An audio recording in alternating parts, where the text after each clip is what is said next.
Hello everyone, welcome to Ajmal IAS Academy. Today we'll have session on preparation of mains, strategy for preparation of mains CCE 2024 of Assam. ठीक है, अभी APSC ने prelims का result दिया है.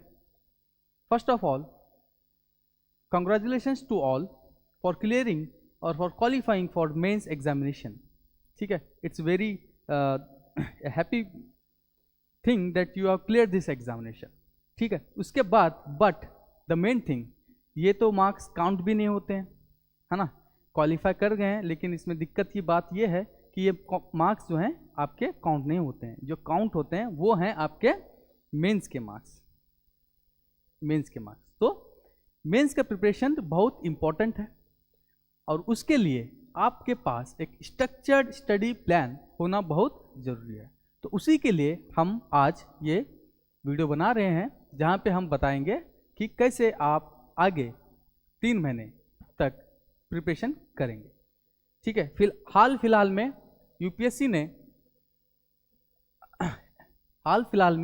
APSC ने अभी डेट्स भी दे दिए हैं जहाँ पे अक्टूबर 11 को इसका एग्ज़ाम होगा. 11 अक्टूबर को इसका एग्ज़ाम होगा. ठीक है, तो आज के सेशन में हम देखेंगे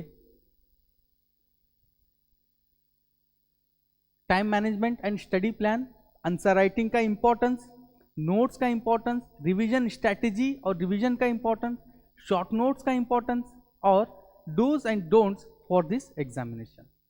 ठीक है, first of all starting with the mindset that is required for this preparation. Mindset, इसमें माइंडसेट का बहुत इंपॉर्टेंस है. अभी तक प्रीलिम्स में आप कॉन्सेप्ट्स, फैक्ट्स, डेटा, ये सारी चीज़ें आप देख रहे थे, बट मेंस में ये नहीं चलेगा. Mains is not a sprint, it's a relay and marathon, जहाँ पे आप कंटिन्यूअसली दौड़ रहे हैं. आपको पॉज लेने का टाइम नहीं मिलेगा और यह रिक्वायरमेंट ही है इस एग्जामिनेशन की कि आप बिना रुके इस एग्जामिनेशन को प्रिपेयर करें और क्वालिफाई करें. ठीक है, तो फर्स्ट ऑफ ऑल आप अपने माइंडसेट में ये चेंजेस लाने पड़ेंगे जहां पे आप इसको, अब ये मैराथन एंड रिले ये तो एक एग्जांपल है. What is required is consistency and dedication. What is required is consistency and dedication. ये बहुत इंपॉर्टेंट है कि आप कंसिस्टेंटली चीज़ों को कर रहे हैं. और ये जो आज का सेशन है हम लेंगे अपने खुद के एक एक्सपीरियंस से, जो कि हमने 4 UPSC इंटरव्यूज और अजमल IAS एकेडमी में last year mains crash course में जो 30 से ज़्यादा स्टूडेंट्स को पर्सनल गाइडेंस किए हैं. And then last year IGP program में अराउंड 40 स्टूडेंट्स को पर्सनल गाइडेंस दिए हैं. तो इनका क्रक्स, इनसे बात करने का और इनके एक्सपीरियंसेस जो हैं आज आपके सामने हम लेके आएंगे, जो आपको हेल्प करेगी इस एग्ज़ाम को क्लियर करने के लिए. ठीक है, तो फर्स्ट ऑफ ऑल मैं बता देता हूँ ओवरव्यू जो आज हम इस एग्ज़ाम के लिए जो इस सेशन में हम देखेंगे. ठीक है, इसमें हम देखेंगे time management and study plan के बारे में, नोट्स के बारे में, आंसर राइटिंग के बारे में, रिवीजन स्ट्रैटेजी के बारे में, डूज एंड डोंट्स के बारे में. ठीक है, और सबसे पहले हम स्टार्ट करते हैं प्लानिंग का, स्टडी प्लान का. कैसे हम इस एग्जाम को लास्ट तक प्लान करें. लेकिन लास्ट तक प्लान करने के लिए हमें फर्स्ट से स्टार्ट नहीं करना चाहिए. मेरा पर्सनल एक्सपीरियंस के हिसाब से we should start backward planning. ठीक है, हमें बैकवर्ड प्लानिंग करना बहुत जरूरी है. तो ये बैकवर्ड प्लानिंग क्या है? This is backward planning. पहले आप टारगेट गोल्स को क्लियरली देखें. ठीक है, उसके बाद उस हिसाब से विदाउट सेटिंग द टारगेट आप डायरेक्शनलेस हो जाएंगे इस प्रिपरेशन में. तो एक प्रॉपर फोकस्ड वे में एक पाथ पे चलने के लिए हमें ऑलरेडी एक जो आगे गोल है उसको सेट करके फिर उसका रास्ता हमें बनाना चाहिए। ये एक बहुत ही इंपॉर्टेंट चीज है कि आप बैकवर्ड प्लानिंग करें। इस बैकवर्ड प्लानिंग में what I mean by backward planning is October 11th is your exam date. ठीक है, तो 10th of October में आप क्या प्रॉब्लम्स फेस करेंगे? The problems that you face on 10th of October। ठीक है, ऐसी भाषा में, जनरल भाषा में अगर से बात करेंगे तो kind of problem that you face are anxiety, stress,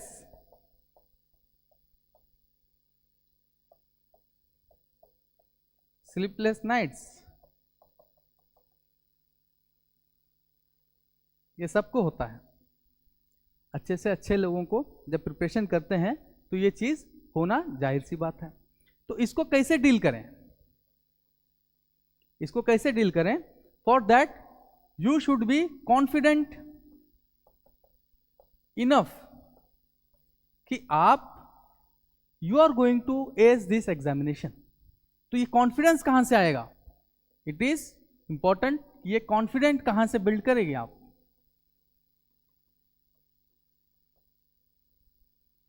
confidence build करने के लिए you have to work on the different variables of this examination.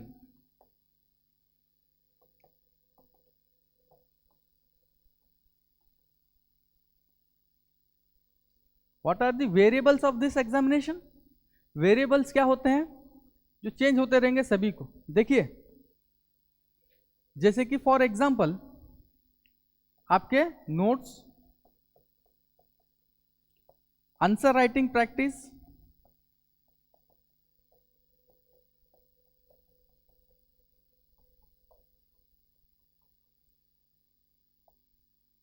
Revision, completion of syllabus.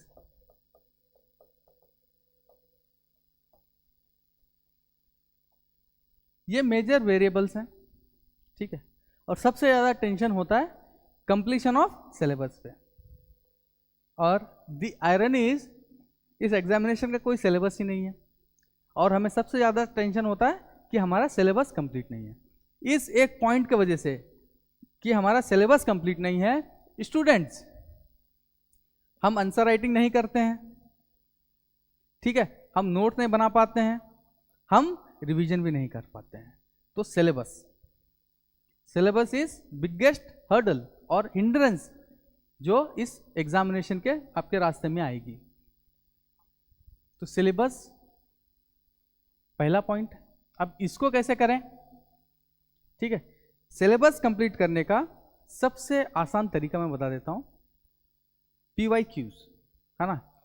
Previous year questions of both APSC as well as UPSC should be your anchor for knowing or preparing for the syllabus. PYQs कौन से? Both UPSC and APSC। ये UPSC क्यों? क्योंकि पिछले 2-3 साल से देखा गया है APSC UPSC के ही क्वेश्चन को वर्बिटम चेंज करके, ठीक है, सेंटेंसेस को मीनिंग चेंज करके सेम क्वेश्चन पूछ रहा है। तो आपको यूपीएससी के प्रीवियस ईयर क्वेश्चन, ठीक है, और एपीएससी के प्रीवियस ईयर क्वेश्चन से you should get the themes और जनरल भाषा में टॉपिक्स, किस टॉपिक्स पे यूपीएससी एपीएससी जो है आपका क्वेश्चन पूछ रहा है, थीम वाइज। जब आप थीम पे प्रिपेयर करेंगे तो आपको हर पेपर में, हर सब्जेक्ट में कुछ थीम्स मिलेंगे। उस थीम्स पे आपको नोट्स बनाने हैं। अब हाँ, यहाँ पे एक और सवाल आता है। सवाल ये आता है कि सर नोट्स बनाने के लिए बहुत ज़्यादा टाइम लगता है। जाहिर सी बात है, टाइम ज़्यादा लगता है। जो ऑलरेडी बना चुके हैं या फिर कुछ पेपर्स पे, कुछ सब्जेक्ट्स पे उनका हो चुका है, वो प्रॉपर नोट्स बनाएं। और जो नहीं बना चुके हैं, you can opt for some other alternatives. Alternatives की बात हम यहाँ नहीं करेंगे, ठीक है। अल्टरनेटिव्स बहुत सारे हो सकते हैं, सबके अपने अपने पर्सनल लाइकिंग भी होती है कुछ नोट्स को लेके, कोई इंस्टीट्यूट, वो आप अपने तरफ से देख लीजिए कि अल्टरनेटिव, अब इन अल्टरनेटिव नोट्स को भी या फिर स्टैंडर्ड बुक्स को, इसका आपके पास हैंड रिटन नोट्स होना बहुत जरूरी है। आप अल्टरनेटिव नोट्स में भी, है ना, आप अल्टरनेटिव नोट्स में भी आप पीडीएफ से अगर से कोई पढ़ रहे हैं तो भी आप इसको हार्ड कॉपी में बना लें। Why? Because both hard copy और soft copy, because this helps you in active learning। ठीक है, ये किस में हेल्प करेगा आपको? एक्टिव लर्निंग में हेल्प करेगा। जब आप लिखेंगे पेपर पे, जब नोट्स बनाएंगे, तो नोट्स कैसे बनाते हैं? आपको प्रीवियस ईयर क्वेश्चन पे जब थीम्स निकालेंगे तो पता चलेगा कि क्वेश्चन इस बेसिस पे आ रहे हैं। कुछ एक चीजें होती है जैसे कि या तो वो चैलेंजेस पूछ रहा है, या तो वो एडवांटेजेस पूछ रहा है, या तो फिर वो disadvantages.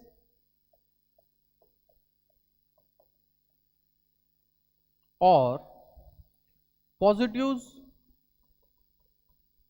And negatives, in dimensions पे आपको नोट्स बनाने चाहिए। ठीक है, तो इन डायमेंशन पे जब आप नोट्स बनाते हैं तो आपका एक आंसर भी कहीं ना कहीं इसमें बनने लगता है। तो आपके जब नोट्स भी स्ट्रक्चर्ड नोट्स होंगे, ठीक है, तो आपका आंसर्स भी स्ट्रक्चर्ड ही निकलेंगे। ठीक है, आंसर राइटिंग पे बाद में आते हैं, दिस इज अबाउट नोट्स। ये नोट्स होना बहुत जरूरी है। इसके बाद आपके आते हैं शॉर्ट नोट्स।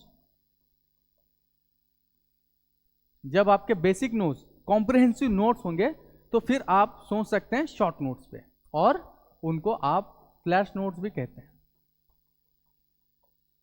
ठीक है, फ्लैश नोट्स। अब ये किस लिए है? This helps you for recall. ठीक है, रिकॉल, रिटेन,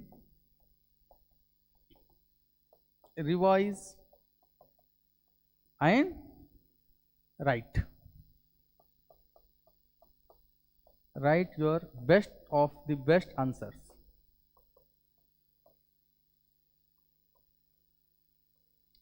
ठीक है, तो ये थीम होना चाहिए आपके। This is the importance of notes for this preparation. ठीक है, ये एक वेरिएबल है। ठीक है, इसके अलावा जैसे कि हमने वेरिएबल्स में देखा था, सिलेबस और नोट्स सेम साइकिल में चलेंगे। जैसे जैसे आपके नोट्स बनते जाएंगे सिलेबस वाइज, आपका सिलेबस भी कंप्लीट होते जाएगा। एक स्ट्रक्चर्ड वे में बनाइए। Then the second most important variable is आपका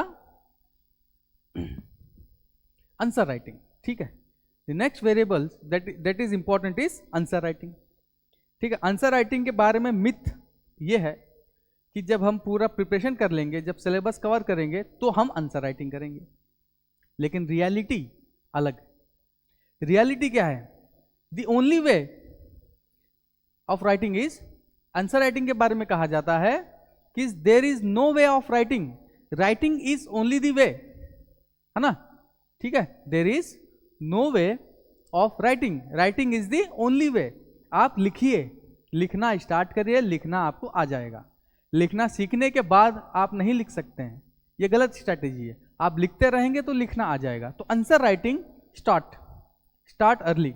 हमारे अजमल आईएएस एकेडमी में हमने हमेशा ये इंश्योर किया है कि हर साल जब भी मेंस क्रैश कोर्स होता है ना, अजमल आईएएस एकेडमी में मेंस क्रैश कोर्स में हम daily 5 questions, we ensure our students write 5 questions daily in time. ठीक है, ये प्रैक्टिस करवाते हैं ताकि इससे आपका आंसर राइटिंग इंप्रूव हो। तो सभी को ये करना चाहिए कि डेली कम से कम मिनिमम 5 आंसर्स आप लिख रहे हैं। ठीक है, अब आंसर राइटिंग स्ट्रैटेजी क्या होगी, आंसर्स कैसे होंगे, वो हम दूसरे वीडियो में देखेंगे। ये तो फिलहाल हम सिर्फ स्ट्रैटेजी डिस्कस कर रहे हैं। ठीक है, तो आंसर राइटिंग एक वेरिएबल है। नेक्स्ट वेरिएबल आपका क्या रहेगा? Revision. Revision is important. Next आपका क्या रहेगा वेरिएबल? रिवीजन।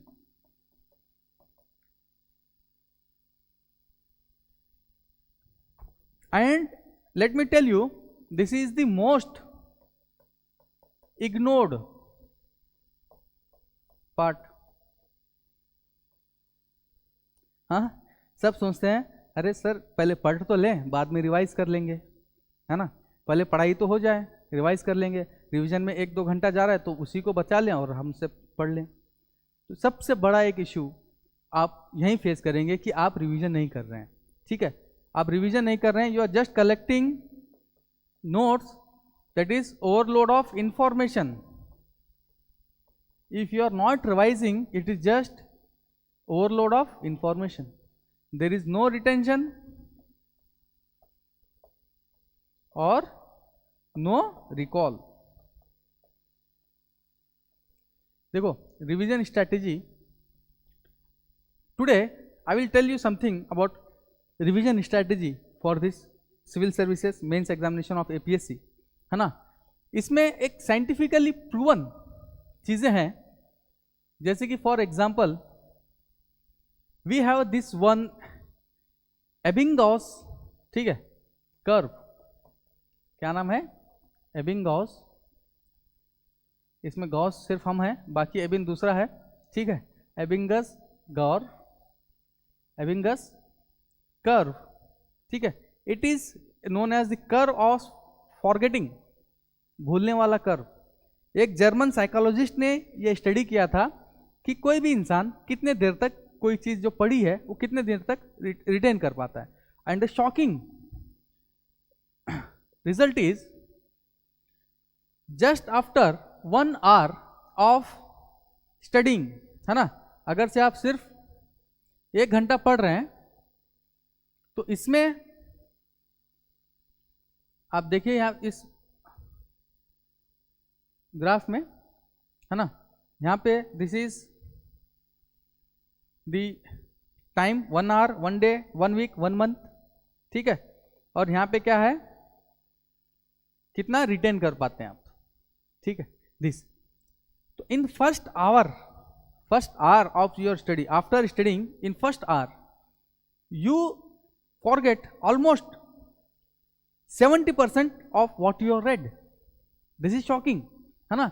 पहले 1 घंटे में हम 70% भूल जाते हैं और ये एक्चुअली हमारे खुद के साथ ये होता है, आपके भी साथ होता होगा। आप अगर से जब देखोगे कि आप न्यूज़पेपर पढ़ रहे हैं, सुबह में न्यूज़पेपर पढ़ा, सुबह में उठ के, तो शाम में आप भूल जाते हैं कि क्या टॉपिक था न्यूज़पेपर का, क्या न्यूज़ था, हम भूल जाते हैं। वो यही है जो फर्स्ट आवर में हम भूल जाते हैं। अगर से हम उसमें अगर से फिर से उसको रिवाइज करेंगे तो फिर से हमारा 100% पे आ जाता है। Then again first day second day हम रिवाइज करेंगे तो we tend to remember almost 80% of the content that we have read by repeated revision. इसको हम बोलते हैं spaced revision, ठीक है, इसको हम बोलते हैं स्ट्रैटेजी को spaced revision। स्पेस मतलब आपको गैप देके हर एक दूसरे दिन तीसरे दिन एक कंटिन्यूस 3 day का साइकिल आपको फॉलो करना पड़ेगा, जो जाके आपका क्या होगा, आप लॉन्ग टर्म में रिटेन कर पाएंगे। उसी के बेसिस पे मैंने notes making and revision strategy और इस रिसर्च एबिंगहॉस कर्व को लेके हमने एक स्ट्रैटेजी बनाई है, adopted from the Cornell notes method, है ना।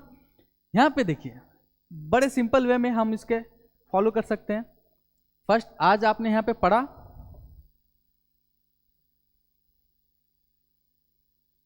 ठीक है, यहां पे टुडे वी रीड समथिंग। अब जैसे हमने कहा आपके फर्स्ट आवर में almost you forget 80% 70% of what you are read. एक स्ट्रैटेजी, आप जैसे मेंस लिख रहे हैं, वी अज्यूम कि आप सारा सिलेबस एक बार फिल्म्स क्लियर किए हैं तो सारा सिलेबस एक बार पढ़ के आए हैं, ठीक है। तो उसको आप एक बार पढ़िए, देन मेन नोट्स को एक बार पढ़ेंगे कंप्लीट। जैसे फॉर एग्जांपल वन टॉपिक, एक टॉपिक को आप पढ़ें, जैसे कि for example on panchayat Raj institutions, आपने ये टॉपिक पढ़ा, इसको पढ़ने में आधा 1 घंटा लग गया, 2 घंटा लग गया, 3 घंटा लग गया। आप उसको कंप्लीट किए। Then after a short break you make notes. यहां पे क्या करोगे, यू मेक नोट्स। नोट से दो फायदे हैं, आप फर्स्ट आवर 1 और 2 आवर में आप इसको फिर से रीड कर रहे हैं और इसको रिवाइज कर रहे हैं for that matter, and you are noting it down. What you are doing, you are noting it down. तो इससे क्या हो रहा है, आपका एक्टिव रिकॉल हो रहा है ना। दिस इज एक्टिव रिकॉल और एक्टिव लर्निंग फर्स्ट में। तो इससे then the next day revision strategy यही होनी चाहिए, जो आपने पढ़ा उसका नोट्स बना लिया, ठीक है। और हमेशा जो टॉपर्स हैं, है ना, हमारे बहुत से दोस्त आईएएस भी बने हुए हैं, आईएफएस भी बने हैं। एक हमारे दोस्त हैं शिवराज, है ना, he is now foreign service officer. He used to make sure that जो वो दिन में पढ़ रहा है, ठीक है, and he is revising that by end of the day, and when he is starting his day he revises again, जो कल पढ़ा था वो फिर से रिवाइज करता था। तो बहुत काम की स्ट्रैटेजी है। Then again you start by reviewing the previous days notes.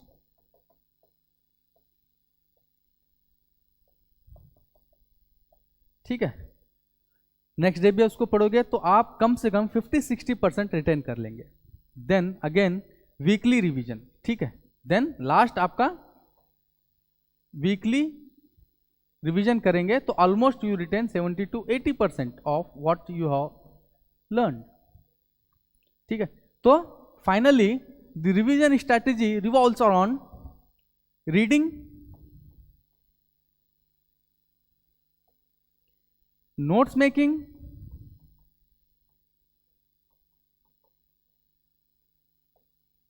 Revising,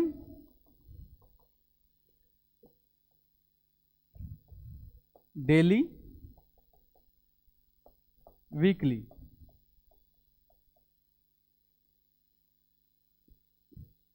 ठीक है, डेली एंड वीकली रिवीजन इसमें होना जरूरी है। अब daily and weekly revision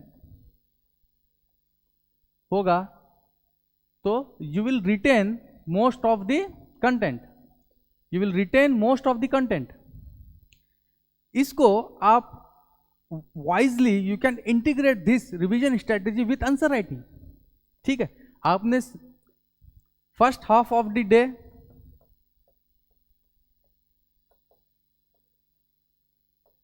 you read and made notes, ठीक है, यहां पे आपको अच्छा खासा रिटेंशन हो जाएगा। In next half, second half, you do answer writing. What you do answer writing on the same topics, ठीक है। तो इसमें आपका रिवीजन, जो डेली रिवीजन है वो भी बच जाएगा, आपका एक्टिव रिकॉल भी हो जाएगा, ठीक है। तो डेली एंड वीकली रिवीजन को आप you can integrate voicely with answer writing.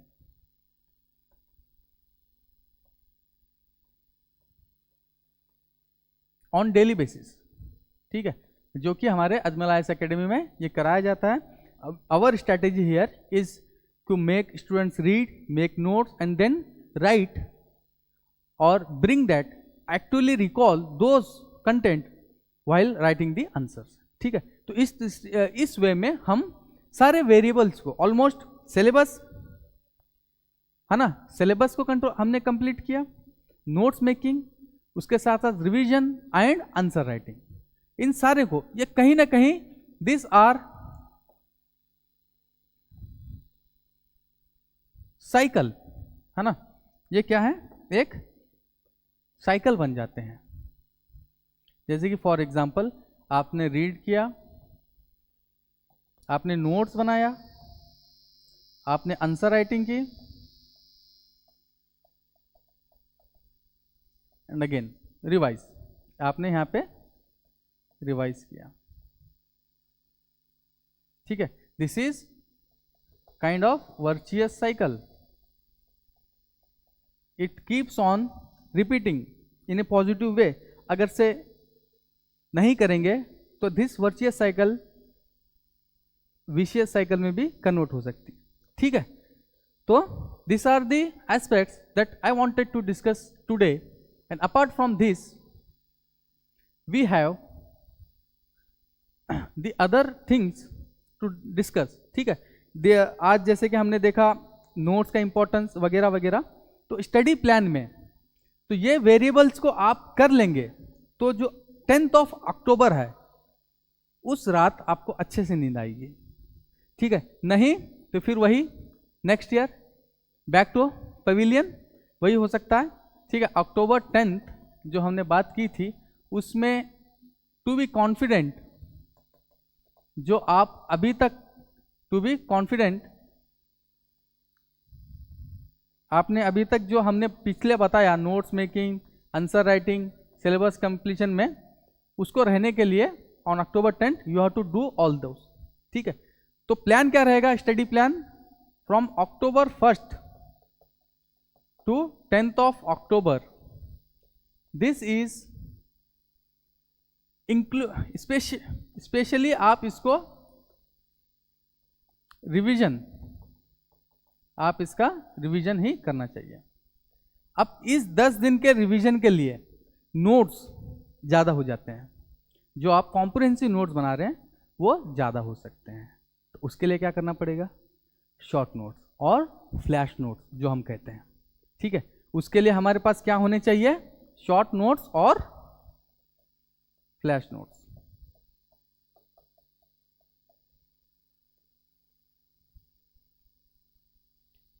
ये फ्लैश नोट्स हमारे पास होने चाहिए, वो आप या तो सितंबर के आते आते स्टार्टिंग में start from the start of September बना सकते हो, या तो फिर जैसे जैसे आपके सब्जेक्ट्स कंप्लीट कर रहे हैं नोट्स का, या आपका रीडिंग हो रहा है, या फिर उसके कंप्रिहेंसिव नोट्स बना ले, या फिर आप डायरेक्टली कोई अल्टरनेटिव नोट्स पढ़ रहे हो तो वहाँ से आप उसके रीडिंग के बाद में शॉर्ट नोट्स बनाते जा सकते हैं। This notes, this flash notes I will rate them 5 star, है ना। अभी प्रीलिम से पहले हमारे बैच में स्टूडेंट्स थे, they appreciate this flash notes. हमने बहुत से लोग नहीं बनाए, बट जो बनाए दे वर वेरी हैप्पी। क्यों, जब फ्लैश नोट्स हमारे पास होते हैं, शॉर्ट नोट्स, है ना, जब शॉर्ट नोट्स हमारे पास होते हैं, जैसे कि फॉर एग्जांपल GS1 के आपके सारे कॉम्प्रिहेंसिव नोट्स के बाद जब आप शॉर्ट नोट्स बनाते हो तो you can revise whole GS1 in a go in 2-3 hours. 2 से 3 घंटे में you can revise whole paper. तो जब ये आप करते हैं तो वो आपको देता है, क्या देता है, कॉन्फिडेंस। ठीक है, ये जब आएंगे तो you will gain that confidence कि हाँ मेरे पास तो सारी जैसे दुनिया मेरी मुट्ठी में है ना। जब नोट्स बन के, कॉम्प्रिहेंसिव नोट्स बन के जब और फ्लैश नोट्स आपके बन जाते हैं तो लगता है दुनिया आपके मुट्ठी में है। ठीक है ना। तो उसके लिए, लेकिन ये फ्लैश नोट जितने छोटे दिख रहे हैं उनको बनाने के लिए आपको उतना ही मेहनत करना पड़ेगा। उसके लिए आपको कंसिस्टेंसी, डेडिकेशन, हार्डवर्क, ये सारी चीज़ें चाहिए। ठीक है, और जब बनना ही है अफसर तो मेहनत तो करना ही पड़ेगा, जाहिर सी बात है। ठीक है, तो this is flash note. 1st of October to 10th of October you have to specially focus on revision, revising the flash note। then बचता है आपका सितंबर मंथ, है ना, बैकवर्ड प्लानिंग में।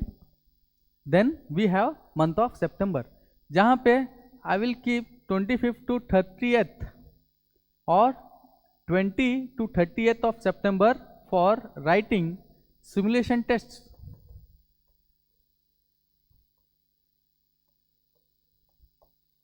जहां पे आप GS 1 2 3 4 5 and essay you are writing in exam condition, बैठ के सुबह शाम आप एग्जाम लिख रहे हो। ठीक है, इसको हमको बनाना है। और better, the best way to make flash notes is before this, है ना। Before this you have to make your flash notes.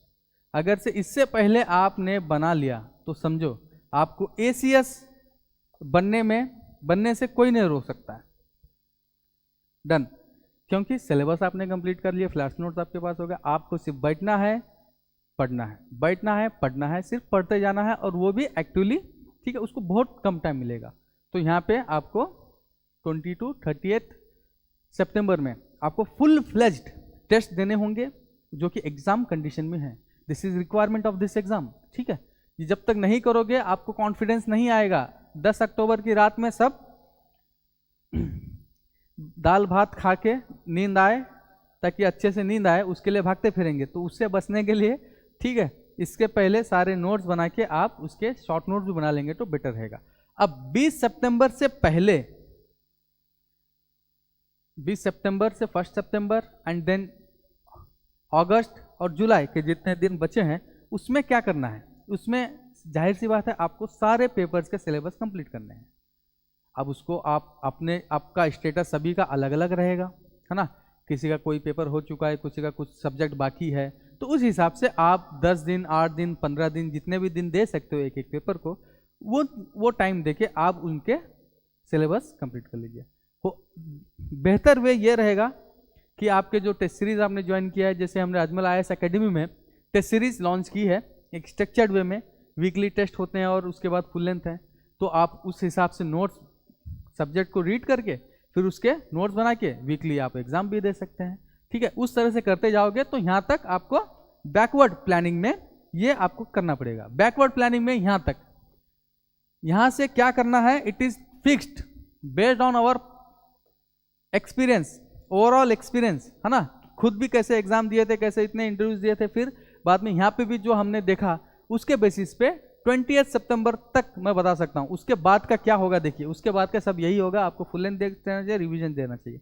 उससे पहले आप अपना बना सकते हैं नोट्स, ठीक है। तो ये सारी चीजें हैं, और इसके साथ साथ ये तो जो करना था, ठीक है। And basically in this preparation almost 70, 80, 90% लोग we commit some common mistakes, ठीक है। कॉमन मिस्टेक्स हैं हमारे। क्या करना चाहिए कि हम सिलेबस को नहीं समझ रहे हैं, है ना। ये सही बात है कि इसका कोई सिलेबस नहीं है, everything under the sky is the syllabus of this exam. लेकिन जब PYQ देखेंगे, प्रीवियस ईयर देखेंगे, तो हमें समझ में आ जाएगा कि एक्चुअल में क्या पढ़ना है। The anchor for this examinations are PYQs, ठीक है। you have to understand, comprehend this syllabus through PYQs, ठीक है।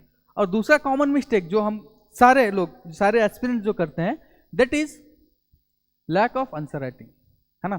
क्या करते हैं, सर अभी तो पढ़ ही रहे हैं, पढ़ाई कंप्लीट नहीं हुई, पढ़ाई कंप्लीट के बाद हम जो है नोट्स बनाएंगे ना, नोट्स के बाद लिखेंगे, ऐसे नहीं होगा। आप डेली आंसर राइटिंग करिए, इट इज मस्ट। अगर से नहीं लिख रहे हैं तो आपका 50% चांसेस तो खत्म हो गए कि आप क्वालिफाई नहीं कर पाओगे। इसीलिए आपको आंसर राइटिंग जरूरी है। And the third point that we ignore is important news update. इस साल के APSC के प्रीलिम्स में भी ये देखा गया है, ठीक है। फेब एंड मार्च से बहुत से क्वेश्चंस आए करंट अफेयर्स से। करंट अफेयर्स के फेब एंड मार्च के आपको अच्छे खासे क्वेश्चंस मिलेंगे। तो जाहिर सी बात है करंट इवेंट्स उसमें आपको इस साल मेंस में भी मिलेंगे, ठीक है। आसाम स्पेसिफिक GS 1, 2, 3, 4 में, GS 5 तो आपका आसाम स्पेसिफिक है ही, GS 1, 2, 3, 4 ये सारों में you have to incorporate the Assam specific examples, data, facts, reports, committees, case studies, case laws of this Assam specific aspects, है ना। पॉलिटी, इकोनॉमी, ज्योग्राफी सभी के रिलेटेड आपको कलेक्ट करना चाहिए, या फिर आप आजकल तो आसान हो गया है कलेक्ट करने के लिए डेटा, फैक्ट, रिपोर्ट सारे, ठीक है। आसाम स्पेसिफिक लिए ओवर रीडिंग विदाउट रिविजन, है ना। Again here this is 3 star, और इसको 5 स्टार बोलेंगे तो भी चलेगा। ओवर रीडिंग विदाउट रिवीजन, सिर्फ बैठ के पढ़ रहे हैं, है ना। होते हैं सभी के साथ, सभी के बैच में होते हैं, या फिर सभी लाइब्रेरी के पार्टनर्स भी होते हैं कि बोलते हैं यार वो तो कितना पढ़ रहा है, कितना पढ़ रहा है, इस साल तो उसका हो ही जाएगा, टॉप कर देगा। लेकिन अनफॉर्चुनेटली कभी कभी नहीं होता है। क्यों? Lack of revision. Reading without revision बहुत दिक्कत है, because you will not be able to recall, actually recall anything in the exam. आप फिर then you will lose confidence. जब कॉन्फिडेंस लूज होता है you tend to be in stress और exam को खराब कर देते हैं। ठीक है, यह है the invisible part of your preparation is neglecting your health and wellbeing. ठीक है, प्रिपरेशन बहुत ज़्यादा करना है, नोट्स भी बनाने हैं, सिलेबस कंप्लीट करना है, आंसर राइटिंग करनी है, लेकिन साथ में टाइम पे खाना है, टाइम पे सोना है और टाइम पे जागना है, ये जरूरी है। ठीक है, it is very much important for wellbeing. जब सेहत साथ देगी तभी आप कुछ कर पाएंगे, तो सेहत का भी इसमें ध्यान रखना है। ठीक है, तो this was all about our today's session, है ना। तो की पॉइंट्स आपको क्या रखना है? की पॉइंट्स इसमें the overall take of this strategy session is here, in short, है ना, mains is about what you write। क्या है? mains is about what you write, it's not about what you read। पढ़ते तुम सारे लोग हैं, आप बताइए कौन है जो बिना पढ़े प्रीलिम्स क्लियर किया होगा और कौन है जो बिना पढ़े मेंस के लिए जाएगा? सब लोग पढ़ के जाएंगे। हाँ, बहुत से लोग बिना लिखे जाएंगे। तो don't be among those who go for mains without writing or doing writing practice, है ना। syllabus is your bible, interlinking of subjects, इस पे अलग से क्लास ले सकते हैं। ठीक है, Assam specific is game changing. आपको एथिक्स में, सोसाइटी में, इकोनॉमी में, पॉलिटी, सभी सब्जेक्ट्स में आपको आसाम स्पेसिफिक एस्पेक्ट्स इंक्लूड करना होगा, है ना। And please focus on quality over quantity. ठीक है, जब एग्जाम सामने आता है तो भगदड़ मचने लगती है। ऐसे होता है कि मुर्गियों के इसमें शेर आ गया या भेड़िया आ गया या बकरियों में भेड़िया आ गया, जैसे भगदड़ मचती है ना, उस तरह से कि हमें नोट्स चाहिए, नोट्स चाहिए, नोट्स चाहिए, नोट्स दे दो, जैसे उसको खा जाएंगे। इस पे फोकस नहीं करना है, focus on quality, quality over quantity. इसका मतलब ये है you are focusing on single source,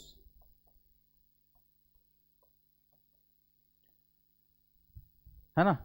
source single होना चाहिए और रिविजन्स रिपीटेटिव होना चाहिए। ठीक है, की is single source, repetitive, revisions.